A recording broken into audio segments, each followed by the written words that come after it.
Усім прывітанне, з вами Зміцер Лукашук, як звычайна абмярковаем падзею Беларусі і за яе межамі, і абмяркоўваць гэта ўсё з эканамічным, але і палітычным такім кантэкстам. Мы сёння будзем з маім госцем, аўтарам і вядоўцам праграмы «Оптымум» на канале «Беларусы і рынок», эканамічным аглядальнікам Андрэем Махоўскім. Добрый дзень, Андрей. Вітаю. Ну што ж, шмат цікавага, шмат адметнага і трэшовага у тым ліку і в эканоміцы, і ва ўсіх астатніх такіх сферах за апошні дзень здарылася. Лукашэнкаўскія чыноўнікі нагаварылі рознага цікавага, і давай пачнем з актуальненькага, з Ірана, дакладней, што адбываецца па выніку. Ну, ва ўсім свеце даражэе бензін, як вынік. То есть мы пропускаем гэты ланцужок, там Ормузскі праліў, нафта, ўсё астатняе. Бензін па выніку даражае. Як гэта не дзіўна, ну, відаць, уключаная ў нейкія сусветныя працэсы таксама і Беларусь, якая нафту-то атрымлівае не з Ірана і не праз Ормузскі праліў, а з Расіі, але бензін чамусьці даражэе і там. Чаму? А вось глядзі, так, гэта вельмі цікава. Ну, як бы, калі паглядзець неўзброеным вокам, то, ну, все лагічна. А калі праз прыцэл, то тут рызыкоўна. Тут другая армія міра Лукашэнкі. Калі глядзець неўзброеным окам, то все лагічна, таму што, ну, там, мировыя кошты ідуць уверх, таму, вось, Белнафтахім сказаў, што, ну, што мы зробім, таксама у нас кошты ідуць уверх. Як кажуць, все побежали, я побежал, да? Але цікава, але вось калі паглядзець вооруженным глазом, то там все не так просто, таму что літаральна 2 тыдні таму Лукашенко распавядаў якраз пра вось гэтую сітуацыю з ростам мировых коштаў, і ён сказаў, что мы подписали дамову з Расіяй вельмі выгадную, купляем нафту по нізкіх коштах, і самае галоўнае, што ён сказаў, у бліжэйшы час яны расці не будуць. І, ну, і насамрэч Лукашенко не хлусіў у гэты раз, як не дзіўна. Вось, потому что насамрэч яны напрыканцы мінулого году, калі там, ну, калі памятаеш, там Расія, так, у Расіі бензіну не хапала, там Беларусь нешта там пастаўляла, да, яны падпісалі такую выгадную дамову, і ў Беларусі, у беларускіх НПЗ тады змянілася, ну, эканоміка, то бок яны былі стратныя, а тут сталі прыбытковыя раптам, да, таму што выгадная дамова. Вось, то бок, як бы, ну, мировыя кошты растуць, так, але для Беларусі яны не растуць, да? І так, і другі момант ёсць таксама цікавы. У гэтым паведамленні Белнафтахіма было сказано, што кошты яны павялічваюць на бензін, там гэта 4 копейкі ўжо выраслі, і яшчэ на 3 копейкі вырастуць. Што кошты на бензін яны павялічваюць, па-першае, з-за роста мировых коштаў, ну, мы ось толькі што высветлілі, што гэта неяк крышачку не так, а па-другое, из-за роста лагістычных издержек. Ну, то бок, да, Ормузскі праліў перакрыты, да, але... Ну, пакуль з Тюмені нафту давязеш праз Ормузскі праліў. Ну, але дзе Ормузскі праліў, а дзе Мозырскі НПЗ? Якія лагістычныя издержки? Чаму яны выраслі? Ну, то бок, для Беларусі яны не павінны былі вырасці. Але Белнафтахім не хлусіць. Таму што, памятаеш, мы это все абмяркоўвалі, што Аб'яднаныя Арабскія Эміраты гэта быў такі хаб для беларускага паліва, якое адтуль прадавалася ў краіны Азіі і Афрыкі. Моя гіпотэза, што там яно не просто там туды прыязджала, яно там рабілася халяль і прадавалася ўжо як аб'яднана-эміратскае паліва. Але гэта ўжо толькі гіпотэза. Ну, а зараз Ормузскі праліў перакрыты, хаба няма, трэба шукаць новы, то бок насамрэч лагістычныя выдаткі яны насамрэч выраслі, толькі не на тое, каб не на нафту, якая ідзе ў Беларусь, а на продажы беларускага паліва, на продажы на экспорт беларускага дизеля і бензіна. То бок, чакайце, а беларускі спажывец тут пры чым? Вось гэта самае цікавае. То бок, кошты для беларускага спажыўца павышаюцца не таму, што нафта вырасла, а таму, што прыбыткі ў Белнафтахіма упалі, экспортныя прыбыткі, і ён кампенсуе падзенне сваіх экспортных прыбыткаў за кошт беларускіх спажыўцоў. Насамрэч, у гэтым няма нічога новага. Насамрэч, яны ўвесь час такое робяць. Вось ніхто ўжо не памятае, але быў 21 год, калі ў Беларусі кошты на бензін павышаліся 30 разоў. Да? 30 разоў там па 1 копейцы, але 30 разоў за год. І тады кошт нафты быў мінімальны. ну яна на нейкіх мінімумах, тады кошты на нафту падалі, але тады што было, тады вось гэта нафта сорту бренд, ну ёсць бренд, это вось по якому, калі мы кажам про мировые кошты, то мы звычайно кажам про кошты нафты сорту бренд, а ёсць нафта сорту Urals, якая расійская, і там заўсёды ёсць маржа паміж імі, і заўсёды вось гэты бренд ён каштуе даражэй, чым Urals. То бок Беларусь на чым зарабляе? Беларусь зарабляе на тым, што мы купляем адносна танную расійскую нафту, а бензин, дизель мы мазут прадаем ужо па мировых, нармалёвых мировых коштах, і на гэтых вось 3% мы як бы і живем увесь час. Вось, то бок так было ў 21-м, так было, калі павышаліся кошты у 20-м годзе. Белнафтахім просто за кошт беларускіх спажыўцоў кампенсуе свае не выдаткі, а зараз можна казаць хутчэй пра скарачэнне сваіх прыбыткаў. Ведаеш, я калі слухаў адразу твоє вот это, я ўзгадываў, некалі ў Беларусі я часта вяртаўся ў Мінск по адной трасе, і у адной бабулі, якая стаяла на трасе, набываў там хатнія яйкі, там нейкія там яшчэ нешта такое, ну і увесь час яны былі у адным кошце, а потым праз пэўны час я еду, спыняюся ў яе, а там падаражэла ўсё. Я кажу, а чаму падаражэла? На што мне бабуля сказала: а ты ведаеш, які курс долара цяпер?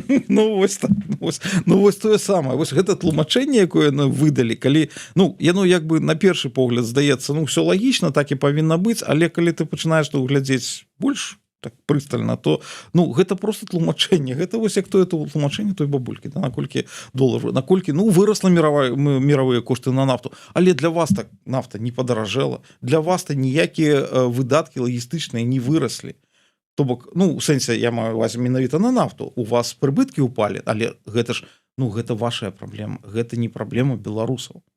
То бок, умоўна кажучы, дзяржава па сваёй звычцы, вот як пабудаваная у Лукашенко, вот мы, умоўна кажучы, з табой там гандлюемся, у нас з табой там звычайная дамова, вот столькі, а з суседам я гандлююся, і ў мяне там нейкія там накладкі, страты, яшчэ што-нибудь, ён мяне падмануў там, ці не дадаў там, ці яшчэ што-нибудь. І я так говорю, так я табе прадам даражэй, каб кампенсаваць страты вось ад гэтага. Абсолютно такая ситуация, только я там могу сказать, что не, дзякуй, я у кого-нибудь другого куплю. А жыхары ў Беларусі гэтага не могуць сказаць, тому что там дзяржава мае поўную монополію на гэты бензин.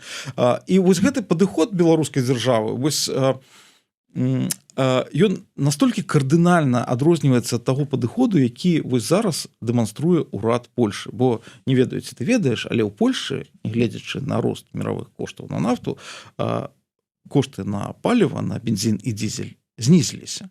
Знізіліся да ваеннага ўзроўню. Чакай, ты што хочаш зараз заклікаць мяне, каб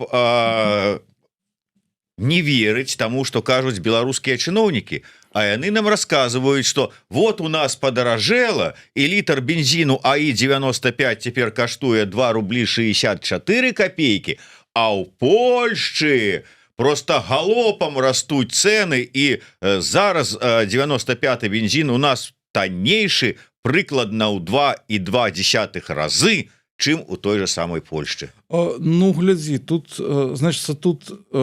у Польшы бензин даражэйшы, мы все это ведаем, чаму ў Беларусі, так, але гэта прычым тут беларускі ўрад, за гэты танны бензин беларускі ўрад прадаў сваю незалежнасць, прадае незалежнасць Беларусі, да, і ўсё астатняе Расіі. Вось. Галоўнае, што справа не тым, што яны вышэйшыя, яны заўсёды былі вышэйшыя, але вось у Беларусі яны павышаюцца, растуць кошты, а ў Польшы яны знізіліся. І знізіліся вельмі істотна, яны знізіліся зараз да даваеннага ўзроўню. Вось. Тут цікавае другое. Тут цікава, як польскі ўрад гэтага дамогся, да? Таму што у нас жа беларуская дзяржава таксама там справядлівыя кошты, все справы, да, там вось эксперыменты там з коштамі, гэтак далей. Але у Беларусі за справядлівыя кошты плаціць хто заўгодна за іх плат, ну то бок як там атрымоўваецца, яны устанавливаюць кошты, кажуць, все, калі вышэй з вас штраф, там вас закрыем яшчэ што-нибудь, і як бы плацяць за гэта, ну прадаўцы плацяць за гэта вытворцы. Што зрабіў польскі ўрад? Яны таксама установілі максімальныя кошты на бензин, там 6,16 здаецца на АІ-95, 6,16 злотых. Вось, але як бы не гэта галоўная мера. Яны панізілі НДС на паліва з 23 до 8%, а акцызы яны знізілі да мінімальна магчымага ў еўразвязе ўзроўню. Ну, бо ў еўразвязе ёсць там як бы, ну, нельга, каб яны былі яшчэ ніжэйшыя. То бок, ну, і гэта вось польскаму ўраду абыдзецца ў 10 400 мільёнаў долараў. То бок, яны свае, ну, то бок, вось адваротная сітуацыя, да, там у беларускай дзяржавы крыху упалі прыбыткі ад экспорту бензіну, і яна кампенсуе гэта за кошт беларусаў. У Польшы, а польская дзяржава робіць наадварот. Польская дзяржава свае доходы зніжае, каб, ну, грамадзяне маглі купляць гэты бензін, гэты дизель танней. То бок, вось абсалютна адваротны падыход. Я вось зараз, калі прыгадаў расследаванні, якія рабілі і Белпол, і іншыя расследавальскія там БПЦ, беларускі расследавальскі цэнтр ці бюро, і мы бачым, як фактычна усе нейкія прадпрыемствы, нейкія галіны, нейкія сферы, яны знаходзяцца у кішэні Лукашэнкі. Маўляў, і ўсе вот гэтыя прыбыткі праз розныя там пракладкі, гандлёвыя дамы, якімі там кіруюць то Дзіма Лукашенко, то Віця, то яшчэ нейкія іх стаўленікі, ідуць у кішэню Лукашэнкі. То бок, умоўна кажучы, сітуацыя, можна сказаць, што тут такая ж самая, што і нафтаперапрацоўчыя заводы, яны у пэўнай ступені працуюць на кішэню сям'і. Сям'я пачала з-за гэтага атрымліваць меншыя грошы, сказалі, так, беларусікі, ну-ка кампенсуйце, сям'я-то не павінна галадаць. Ну, абсалютна, Лукашенко ж у яго ж няма адрозненняў, там гэта дзяржава, все, што дзяржаўнае, ўсё маё. Ну, як бы, ён жа няма ніякіх адрозненняў для яго, ён жа не дзеліць гэта. Таму так, абсалютна, іх доходы прыпалі, яны гэта кампенсуюць за кошт беларусаў. Ну, то бок, насамрэч, кошты ў Беларусі на паліва наогул не павінны былі расці, бо нафту мы купляем по той же цане. Да? Лагістычныя, ну, гэта самае смешнае, заўсёды, я калі вспоминаю, лагістычныя издержки у нас засталіся тымі, якімі былі. Яны гэтыя выдаткі ніяк не павялічыліся. То бок, можна было наогул яго не павышаць. Але калі нават нафта расце, ну, беларускі ўрад таксама мог зрабіць як польскі, таму што у нас у кошце бензіну, ну, у кошце паліва, у сэнсе любога паліва, да, 40% гэта акцызы, якія дзяржава бярэ сабе. Яшчэ 20% гэта НДС. Ну, калі вы о людзях думаеце, ну, дык знісці акцызы і НДС. Навошта, і не трэба будзе падвышаць гэтыя кошты. Ну, это калі пра людзей думаць, а калі ты ставішся як да кармавой базы, да грамадзянаў, то... І абсалютна гэта, ну, просто ось, ну, такая розніца, ось просто, што калі вось яны павысілі, а палякі панізілі, гэта настолькі адрозніваецца моцна, што, ну, просто мне просто вельмі ўразіла насамрэч. Асабліва калі ўлічыць, колькі ўсё ж такі сярэдні заробак у Беларусі і ў Польшчы. Ну, так, канешне. Ну, пра гэта заўсёды трэба памятаць, да, калі мы кажам, што у Польшы бензін даражэйшы, ну, так, у Польшы бензін даражэйшы. Ну, так і заробкі ў Польшы вышэйшыя ў разы, да.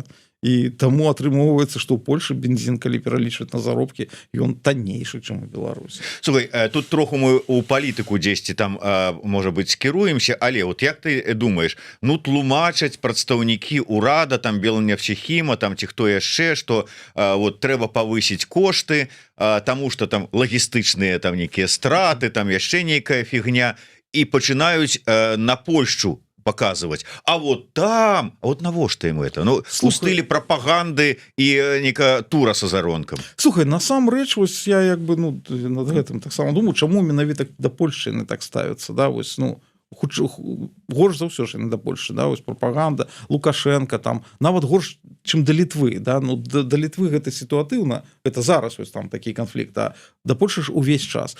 Я думаю, што гэта таму, што Лукашенко разумее, што Польша гэта ўсё тое, што ён не даў зрабіць з Беларусю. Вось як бы стартавыя умовы былі прыкладна аднолькавыя на пачатак 90-х, але ў Беларусі прыйшоў Лукашенко, і вось Беларусь засталася там, дзе яна есть, а Польша зараз уваходзіць у 20-ку самых буйных эканомік свету. Вот акурат з гэтай нагоды да тэмы пытання ад вожыка патрыёта. Колькасць стратных прадпрыемстваў дасягнула 30%. Ці ёсць нейкая кропка, калі пачнуць ламацца ланцужкі паставак, калі умоўны трактар немагчыма вырабіць, бо банкрутуюць пастаўшчыкі металла і рухавікоў. Тут конкретно, але ўвогуле сітуацыя вот с этими банкрутствамі. Я таксама чытаў то адзін, то другі там нейкі там вытворца прадпрыемства. Что адбываецца? Ну глядзі, яна ёсць, але я не могу сказаць, колькі павінна было быць стратных прадпрыемстваў, каб гэты працэс запусціўся. Ну то бок я просто гэта не назову, тому что гэта залежыць ад магчымасцяў дзяржавы, як яна можа іх падтрымаць, гэтыя прадпрыемства. Стратныя гэта ж не значыць, што яны збанкрутавалі гэтыя прадпрыемствы. Ну то бок ніхто ж не дасць табе абанкроціць мінскі трактарны завод, ну пакуль у дзяржавы будуць грошы, каб падтрымаць мінскі трактарны завод, так, ну ніхто ж яго не закрые, да, это нейкі край будзе зусім. Таму ну гэта кропка ёсць, наколькі мы блізка да яе, ну я не думаю, што зараз мы да яе там блізка. Не, я думаю, што зараз ад яе мы ўсё ж таки далекавата, таму што зараз ну ўсё не настолькі дрэнна, каб гэты ланцужок там ён, ну каб не ведаю, каб гэтае даміно яно пачало валіцца.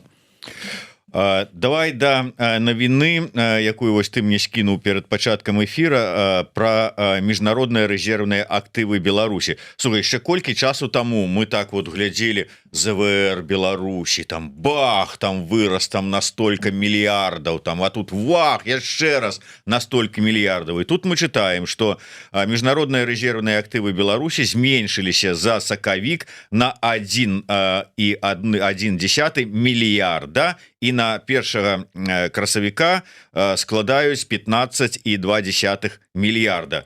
Што адбываецца? Я б не ўжываў тут слова зменшыліся. Калі такое адбываецца, трэба казаць упалі або нават абваліліся, па-першае.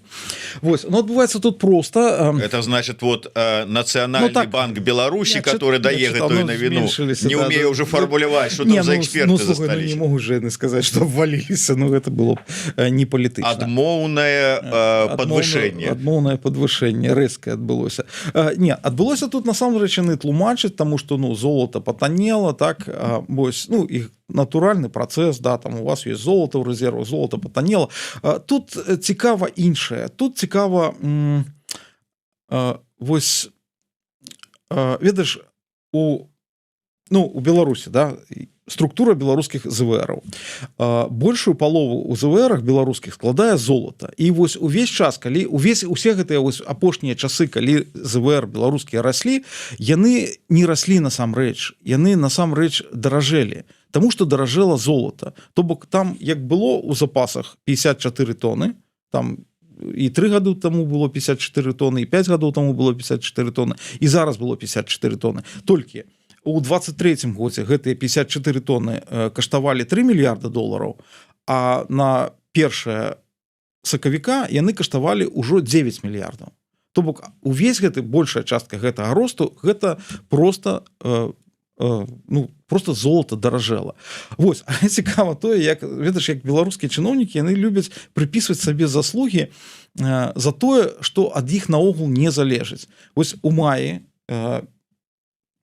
глава Нацбанка Галоўченко расказваў, хваліўся ЗВРамі і казаў, што вось, ну бачыце так, ну гэта з-за таго, што золото даражэе, але ну мы ж праводзілі вельмі правільную палітыку кіравання сваімі золотавалютнымі рэзервамі. Таму от у іншых бы так яны не выраслі, а мы так правільна праводзілі палітыку. Я тады яго слухаў і думаў, ну а якую вы палітыку праводзілі? Вы сядзелі на гэтым золаце роўна, нічога з ім не рабілі, яно просто у вас ляжала і даражэла, да? І вось літаральна 25 сакавіка той же самы Галоўчынка у інтэрв'ю зноў жа пра беларускія ЗВР ён сказаў што ну вось значыцца няма прычынаў для таго каб рэзервы зніжаліся тому што наши прогнозы мы не прагназуем значнага зніжэння коштаў на золата 25 сакавіка гэтага года 3 красавіка гэтага года яны кажуць про то что ну золото патанела ЗВР упали на мільярд ну гэта пра якасць ацэнкі пра якасць экспертызы якасць прагнозаў і конечно гэта пра кампетэнцыі главы беларускага нацбанка Романа Галоўчынка які ну тыдзень таму казаў што золото не будзе таннець просто тыдзень таму казаў што все будзе ў парадку з золотам і тут хоба оно валілася ну то бок золото можа яшчэ і падаражэць да там ну гэта як бы і ЗВР вырастуць але гэта не будзе заслуга беларускага кіраўніцтва беларускага нацбанку і беларускага нацбанку наогуле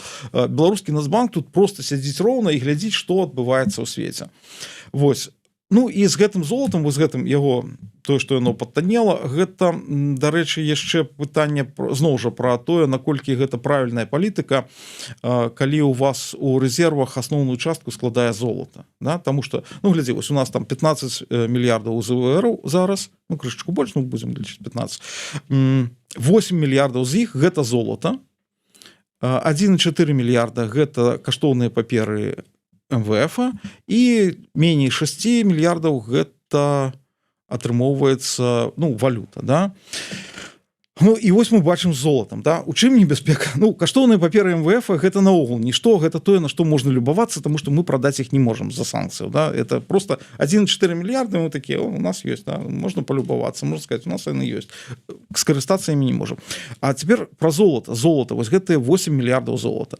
ну як мы бачым па-першае золото можа патанець і ваши резервы зробяцца ўжо не такімі вялікімі по-другое праблема з золотам тая ж самая амаль тая ж самая што з каштоўнымі паперамі МВФ Беларусь под санкцыямі Нацбанк под санкцыямі то бок калі вы будете прадаваць сваё золото вось вам патрэбны будуць грошы вы будете ну вы яго прададзіце знойдзецца каму купіць але вы будете прадаваць яго са зніжкай ну то бок гэта не 8 мільярдаў насамрэч ну і трэцяе калі вы пачына золото гэта ж тавар да калі вы пачынаеце яго прадаваць у таварных колькасцях то кошт на яго зніжаецца ну натуральна да ну яго на рынок выкідваецца кошты зніжаюцца таму вось гэтыя 8 мільярдаў гэта вельмі умоўныя 8 мільярдаў да гэта як бы ну яны тэарэтычна есть але колькі насамрэч колькі вось у гэтых 8 мільярдаў тых самых мільярдаў ну мы зараз сказаць не можам ну гэта дакладна гэта не 8 гэта меней вось і гэта пра надзейнасць беларускіх ЗВРаў а вось такія надзейныя ну і патрэбны час калі у вас нешта здарыцца ж патрэбны час каб это золото прадаць ну там з кімсьці дамовіцца там то яшчэ вось і таму надзейных ЗВРаў у беларускага нацбанку усяго толькі 6 мільярдаў долараў і як бы ну то есть то бок тыя якія ён можа выдаткаваць там на падтрымку рубля курса на яшчэ на што-небудзь вось а вось гэтыя рэкордныя пра якія яны хваліліся і пра якія яны хваляцца ну ведаеш гэта больш ну як бы у значнай ступені гэта такое псіхалагічнае мае значэнне да і на беларускі нацбанк гэта ўжо паўплывала і на Лукашенко гэта спачатку паўплывала да калі ён казаў ну у нас такія ЗВР нельга каб яны ляжалі трэба іх куды-небудзь укласці трэба каб грошы працавалі да гэта як у гэтым кіно Каліна Краскная деньги ляжку жгут да? і вось яны ўжо Галоўчынка ўжо сказаў што яны пачалі укладаць гэтыя ЗВР у нейкія інвестыцыйныя праекты то бок як бы калі глядзець вось ну зноў жа невооружённым класам то ну все ў парадку з беларускімі ЗВРамі але з такой палітыкай кіравання беларускімі ЗВРамі можа стацца так што у патрэбны момант у нас ЗВРаў і не застанецца Слухай, давай про тое что маем что застанецца таксама у прывязку да сённяшняга урачыстага адкрыцця Лукашэнкам новай паліклінікі ў Мінску ось ну і тут как бы про Польшчу і беглых ну як без гэтага можна нават паліклініку адкрыць ну ты что самое тут там шмат было нагаворана такога трэшовага але вось давай возьмем один момант то бок ён пачаў з таго что ну вось гэтыя беглыя у Польшчу звалілі і зараз там-то працаваць ім-то і няма дзе, працу найсці нармальную не могуць, дактары вось паз'ехалі, а там яны толькі іх пускаюць толькі што прабіркі мыць і ўсё. І таму зараз гэтыя збеглыя тысячамі просяцца назад. Вот. І мы, можа быць, іх пусцім, бо яны хочуць вярнуцца і працаваць на нармальных работах, а ўсе месцы занятыя. Слухай, про тысячы, якія ў яго просяцца... І тут, да, там яшчэ працяг ёсць, але вот давай па частках разбіраць. Давай вось з Польшчы, дзе беларускія лекары, прафесіяналы, я, дарэчы, ведаю аднаго, які прыехаў сюды з адным заплечнікам, уцякаючы, а зараз мае ў цэнтры Варшавы стаматалагічную клініку сваю ўласную. Слухай, ну давай, можа, спачатку про тысячы, якія просяцца, да? Бо тут толькі адзін у мяне каментар, гэта пытанне да Лукашэнкі, а яны зараз з табой у адным памяшканні знаходзяцца, якія у цябе просяцца тут тысячамі, да? Вось, ну господи, ну про гэтыя заробкі, слухай, я не ведаю, для каго ён гэта распавядае насамрэч, таму што, не, ну можа, якія-небудзь там, я не ведаю, людзі, якія нічога акрамя тэлевізара не ведаюць, ну яны, можа, і повераць яму. Ну таму што, ну як бы, ну там заробкі польскіх і беларускіх урачоў атлічаюцца ў разы. Да, там польскі, а пасля заканчэння медінстытуту, калі польскі ось учорашні студэнт ідзе працаваць, у яго заробак будзе ад 10 тысячаў злотых. Гэта, ну, сколько? Колькі? 2500 $. Ну, гэта вось, калі ён просто пайшоў і працуе, да, там. Вось, калі ён скончыў вось гэту ардынатуру, ну, то бок, то там будуць заробкі ў яго ўжо ад 10 і, ну, амаль што, я не ведаю, у бясконцасць, да, там. Ну, мы ведаем, што тут на гэтай, на аналаге польскай скорай помощи, не памятаю, як она называется, да, тут плацяць колькі? Тут плацяць, здаецца, 100 тысяч злотых у месяц. Ну, то бок, это 25 тысяч $. Як бы атрымоўвае чалавек на скорай помощи. Ну, як яна? Хуткая дапамога. Не, як яна па-польску это называе? Каретка. Ну, карацей так. Ну, нехай, хуткая дапамога просто будзе. Да? Вось, ну, колькі атрымоўвае урач, працуючы на доктара, які ў беларускай хуткай дапамозе працуе. Ну, я таксама ведаю. І гэта, ну, не 25 тысяч $. Да? Зусім нават не 25 тысяч рублёў. Не 25 тысяч рублёў, да. І там працуюць учорашнія студэнты, таму што ніхто не хоча працаваць, таму што гэта капейкі і як бы, ну, і гэта вельмі цяжкая праца. Вось, таму, ну, што тут, ну, як бы параўнанні Лукашэнкі пра тое, як тут дрэнна жывуць. Ну, і відавочна, што ён гэта будзе казаць, таму што людзі з'язджаюць, таму што людзей не хапае. Слухай, ну вот як можна, ведаючы, што зараз у прынцыпе ва ўсёй Еўропе ёсць патрэба у лекарах, у дасведчаных спецыялістах, і тыя дасведчаныя спецыялісты, якія выязджаюць з Беларусі, ім толькі трэба пацвердзіць свой дыплом, і ўсё, яны атрымліваюць, іх атрываюць з рукамі і нагамі. У мяне на раёне у маёй мясцовай пшыходні працуе лекарам радзінным наша беларуска. Ну так, абсалютна. Я ж кажу, гэта, ну, па-першае, калі Лукашенко хлусіць, ён як бы гэта той свет, які ў яго ў галаве, які ў яго марах такі вось, ведаеш, што там просяцца тысячамі, што ў Польшчы там яны галадаюць, да, асабліва дактары галадаюць у Польшчы, ну так. Ой, што яны галадаюць, то гэта яго мара, гэта яго ўяўленне, як павінна быць. То бок гэта не эканоміка, нават не палітыка, гэта хутчэй псіхіятрыя. Ну, это да, псіхіятрыя. Таго ж дзеда ж пакрыўдзілі ў 20-м годзе. Ён адпомсціў, ну яму ж хочацца, каб зараз паўзлі на каленях тысячамі і прасілі. Каб тыя, хто яго пакрыўдзіў, яны пакутвалі. Вось чаго яму хочацца. І вось ён расказвае, што вось яны там пакутваюць, яны просяцца на каленях тысячамі. Вот бачыце, яны ж вось тут вакол мяне ўсе стаяць і просяцца тысячамі. І далей, калі працягваць, ўсё ж таки ён кажа, што вот яны вернуцца, а тут-то месцы ўсе занятыя, вот вамі занятыя ўсе. Наколькі ўсё ж таки сітуацыя з працоўнымі кадрамі на сёння ў Беларусі? Слухай, ну мы ж ведаем гэту сітуацыю, яна, ну, з кваліфікаванымі кадрамі яна лепей не стала зусім. Ну, як бы крышку, ну з дактарамі там, сука, я не памятаю, там колькі у нас дэфіцыт дактароў апошняе было 3,5 тысячи, здаецца, да? Ну штосьці З таго. сярэдняга медыцынскага персаналу яшчэ болей. То бок, ну якія месцы заняты, пра што ён кажа. Ну і гэта пры тым, што і насамрэч дэфіцыт гэтых дактароў ён яшчэ большы. 3,5 тысячи гэта афіцыйны дэфіцыт, але чаму як бы вось толькі 3,5 тысячи? Таму што беларускія дактары усе беларускі доктар у сярэднім працуе на 1,4 ці 1,6 стаўкі. Ну у сярэднім, то бок ёсць тыя, якія працуюць на 2 стаўкі, ёсць тыя, якія працуюць болей.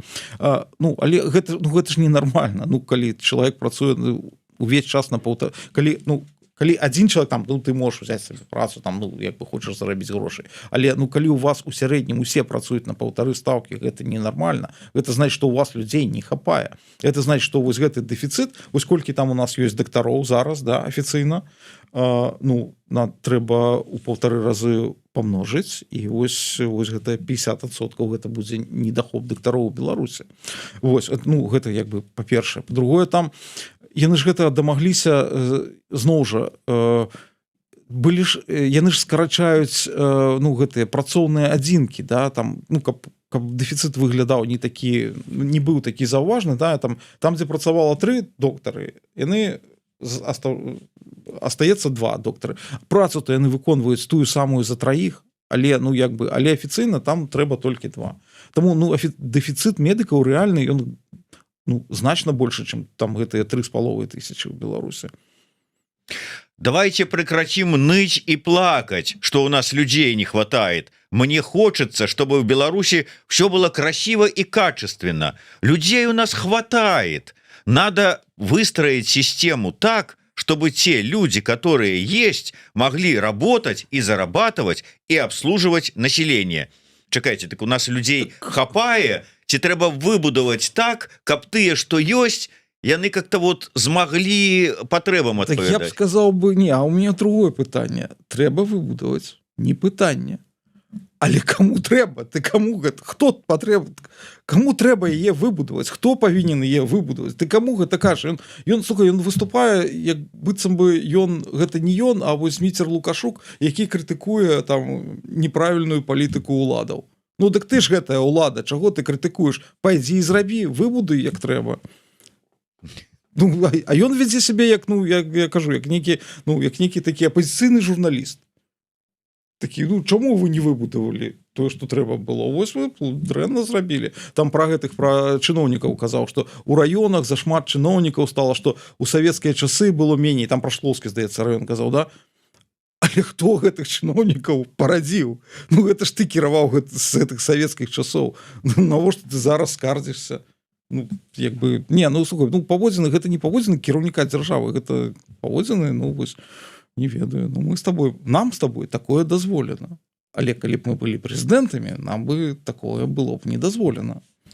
І вось про тое, як ўсё ж таки дрэнна жыць у Польшчы, вот беларусы ведаюць, нават можа быць там как бы прачуваюць, что вот ну трэба зрабіць усё, каб застацца ў Беларусі, і вот каб пацвердзіць гэты свой тэзіс, Лукашенко прыгадвае Колю Статкевіча, як ён сказаў. Коля Статкевіч. Ну, мерзотна было зусім. Шчыра кажучы, вось ты кожны раз ну уже думаешь, што ён цябе нічым не здзівіць, да, ну здаецца, уже ўсё ты пра яго зразумеў, да, ўсё. Просто ўсё зразумеў, але вось ну сёння гэтыя я пачуў словы пра Статкевіча, ну і вось ну і разумею, ну вось ёсць яшчэ рэзервы для мерзоцця. Ну да, сапраўды казаць, что вот чалавек пасядзеў на мяжы, падумаў, зразумеў, что там яму рабіць няма чаго, і вярнуўся. А калі там у яго інфаркт здарыўся, жараны певень клюнуў, то ён пабежаў да прэзідэнта, і мы вот яго уратавалі. Я кажу, гэта няма мяжы для мерзотнасці, просто няма мяжы для мерзотнасці. Ён же там яшчэ сказаў, что вось калі б ён не паехаў, калі б ён туды паехаў, то ён бы ўжо і не жыў. Это ж мы яго выратавалі. Ну слухай, то есть то бок, ну я не ведаю, што з гэтым казаць, ну просто ведаеш, ну то бок чалавека давялі да інсульту, ну чалавека пасадзілі ў турму, хаця з яе выпусцілі спачатку, потым давялі ў гэтай турме да інсульту, потым ён расказвае, як ён спас гэтаму чалавеку жыццё. Ну, як бы не ведаю, мне здаецца ўсё ж таки, ну, прыстойнасць хоць якая-нибудь павінна быць, але ну там уже ее, відаць, не засталося. Ну да, там прынцып как бы вот того, что падае у вочы, і вот ты лічыш, что это дождь, хотя зразумела, что это вот как-то вот Божья роса, ну, да, Божья роса. Дарэчы, у чарговы раз аказалася, что вот как-то вот павучыць жизни Трампа мусіць вот гэты дасведчаны палітык, которому все павінны ісці на паклон. Какая демократия, права человека, нафта, вот что у палітыцы Трампа не для беларусаў. Ну и тут вот мы, может быть, звернемся не до нафты изноўку, а до Трампа, а дакладней до калия. Пачаліся ізноўку как бы размовы про тое, что ну как бы не тое, что можа быть проціскаецца пазіцыя Літвы датычна транзіта калія праз да Клайпеды, ці там яны самі прыходзяць да выснов, что ўсё ж таки пэўныя інтарэсы іх трэба улічваць. Як ты ацэньваеш эту сітуацыю, на якой ступені увогуле, то есть па тром накірункам сітуацыя з магчымым транзітам калія, адносіны з Літвой і налажванне там нейкіх эканамічных. Слухай, ну я зноў жа не бачу ніякіх рэальных зрухаў. Я чую размовы, але я зрухаў ніякіх не бачу. Ну давай, слухай, ну глядзі, як бы, ну там цікава, вось глядзеў там Дмітрый Жук, это рэдактор Савецкай Беларусі курыльшчыка, который, да, і он распавядаў про тое, што вось ад Літвы там нічога не залежыць, што амерыканцы у сераду, дарэчы, ці во ўторак, што ад Літвы нічога не залежыць, што амерыканцы скажуць, тое Літва і зробіць. Літоўскіх палітыкаў не трэба наогул прымаць іх там меркаванні на ўвагу. Вось, ну я так разумею, што ну яны пазбягаюцца, ну яны у іх жа ў галавах як бы адносіны паміж Літвой і там і ЗША гэта як адносіны паміж Мінскам і Масквой. У абкоме сказалі хоп, і пабег на гэтых на карачках выконваць, што яму сказалі. Вось, але учора ж была заява на Уседы, да? Ты ж бачыў яе, да? І ён сказаў, што ну як бы у нас ёсць канкрэтныя умовы, мы гатовыя для дыялогу. Дык Літва ўвесь час кажа, што яна гатовая для дыялогу, толькі вы зрабіце ну нешта са свайго боку. І нават ён там назваў тэрмін 4 тыдні не павінна быць мігрантаў і не павінна быць налётаў гэтых паветраных шароў з кантрабандай. То бок канкрэтны тэрмін 4 тыдні вытрымаеце, ну тады мы з вами хіба пагаворым.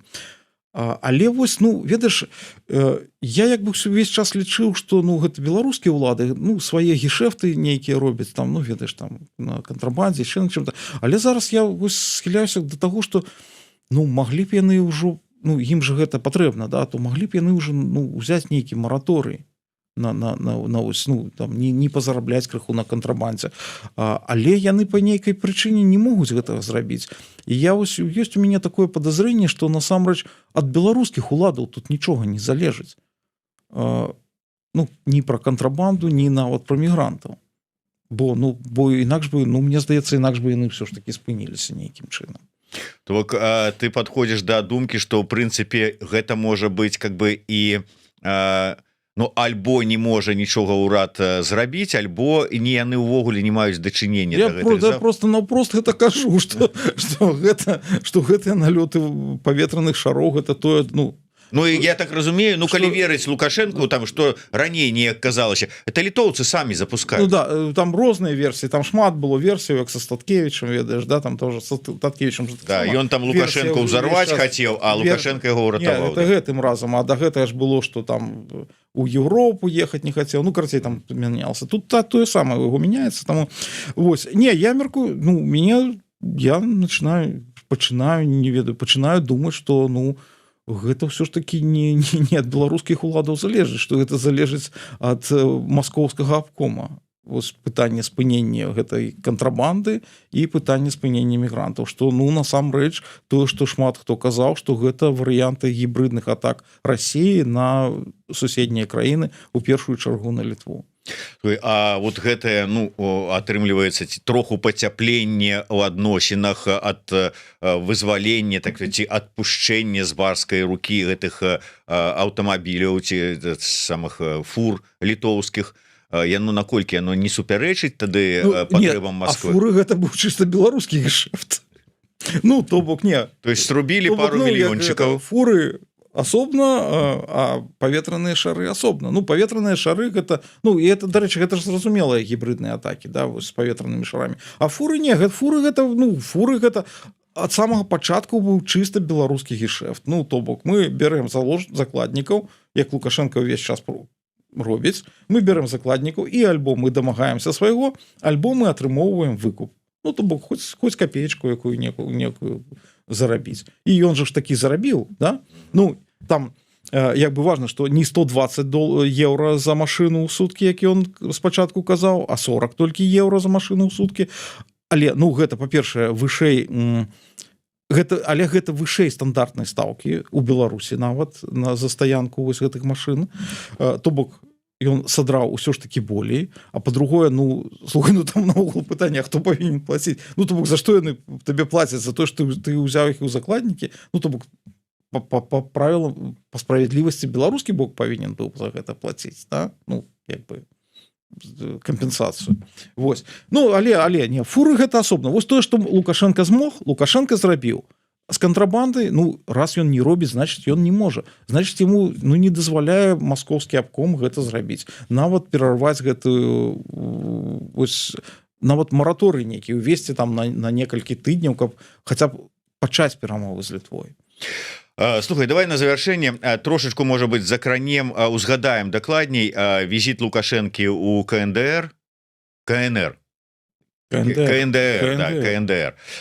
Блытаю трошачку. І размовы пасля гэтага пайшлі пра тое, што там безвізавы рэжым, там што там могуць паехаць вучыцца беларускія студэнты туды у КНДР, і што з КНДР можа быць прыедуць, ну з Пакістана не даехалі, то з КНДР прыедуць працоўныя эмігранты. Як ты ацэньваеш? Слухай, ну відавочна, ну як бы гэта ну самае, гэта адзінае, чым КНДР можа дапоўніць. Ну Лукашенко такому сказаў, што у нас эканомікі ўзаемадапаўняльныя, ну працоўная сіла гэта адзінае, чым КНДР можа дапоўніць эканоміку Беларусі. Бо ну экспорт з Паўночнай Карэі за 24 год быў 360 мільёнаў долараў. Ну 300 не мільярдаў, 360 мільёнаў. Палова гэтага экспорту 190 мільёнаў. Гэта ведаеш які артыкул? Гэта пух, пер'я і воласы. Вось то бок чым яны могуць нашу эканоміку дапоўніць? Пухам, пер'ем і, не ведаю, парыкамі і все. Вось, таму, ну, а працоўна так, ну, кім жа, прычым за гады кіравання вось гэтага Кіма, апошняга Кіма, да, там гэты экспорт абваліўся ў 10 разоў.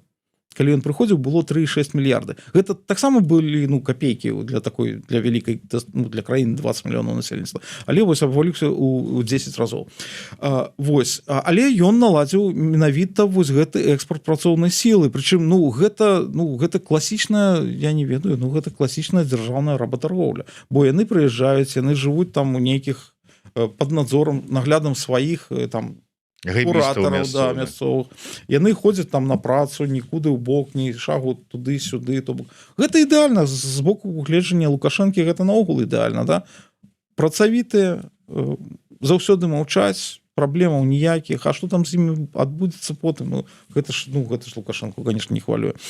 Але, ведаеш, там у гэтым візіце быў адзін момант, на які там немало хто звярнуў увагу. Насамрэч, гэты ж візіт павінен быў адбыцца год таму. Вось, насамрэч, вось, ну, калі кажа, што вось Лукашенко там захацеў і паехаў у Паўночную Карэю. Не так. Лукашенко прасіўся паехаць у Паўночную Карэю 3 гады, а яго не пускалі. Вось не пускалі ці не прымалі? Не прымалі, ну не прымалі ў сэнсе, да. Вось на пачатку мінулого года Лукашенко, ён там распавядаў сваім журналістам пра тое, які ён карысны ва ўсім свеце, як яго там усе завуць, як яго там мудрага савету хочуць паслухаць. І ён сказаў там, вось, ну вось на мяне там запрашаюць туды і ў Паўночную Карэю не запрашаюць. Ну як бы, да, Лукашенко увесь час што-небудзь скажа, але гэтым разам у Паўночнай Карэі гэта пачулі. І літаральна праз пару дзён сестра Кім Чен Іна, а яна фактычна кіруе знешняй палітыкай Паўночнай Карэі, выступіла з заявай, і там было пра тое, што Лукашэнку мы нікуды не запрашалі. что гэта Лукашенко добиваецца візіту ў паўночную Карею ўжо 2 гады, і калі ён хоча, каб гэты візіт адбыўся, то трэба паводзіць сябе больш прыстойна. І візіт тады не адбыўся. Слово такое спачатку трэба вывучыць Лукашенко. І візіт тады не адбыўся, і потым і калі таксама калі Лукашенко сустракаўся з Кімом гэтым разам, то ён сказаў такую фразу, што мы зрабілі высновы са сваіх прошлых памылак, мы зробім усё, каб гэта другім разам не паўтарылася. То бок яму яшчэ і прасіць прабачэння давялося там. Таму што ведаеш, у Лукашэнкі, канешне, эга ого-го, але ў Кіма эга-то побольше, чым у Лукашэнкі.